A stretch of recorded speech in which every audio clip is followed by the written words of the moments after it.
Catalans, interpretant el sentiment i els anhels del poble que ens acaba de donar el seu sufragi, proclamo la República Catalana. És un dels primers documents que es conserven de Ràdio Barcelona, l'emissora de Gana de l'estat espanyol. Señores, con nuestro micrófono de mano portátil.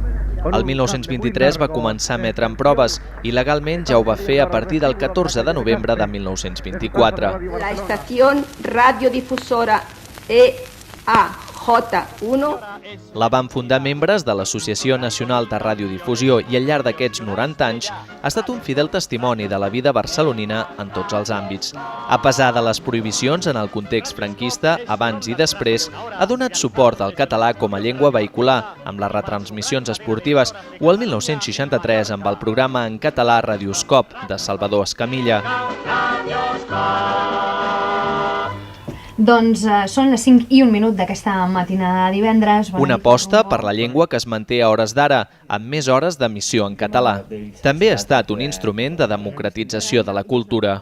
Si tirem enrere i anem a parlar de la invenció de la impremta, veurem que hi havia molt d'analfabetisme. També, quan neix la ràdio, hi havia molt d'analfabetisme i, en canvi, a partir de la ràdio sí que es pot democratitzar la cultura. Tothom, sàpiga llegir o escriure, pot accedir al món de la cultura. Crec que és el llegat més important que dona la ràdio.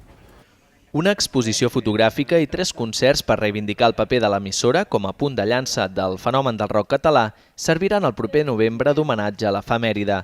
Actualment integrada a la cadena SER del grup Prisa, s'adapta als nous temps, en formats nous i des del 2000 ha digitalitzat tots els continguts. Tenen clar els canvis d'audiència i afronten, com tot el món de la ràdio, un mateix repte. Podem ser tan instantanis com les xarxes socials, però a diferència de les xarxes socials, nosaltres hem de garantir-nos que allò que diem sigui creïble. I en aquestes estem lluitant i crec que aquest és el futur de la ràdio.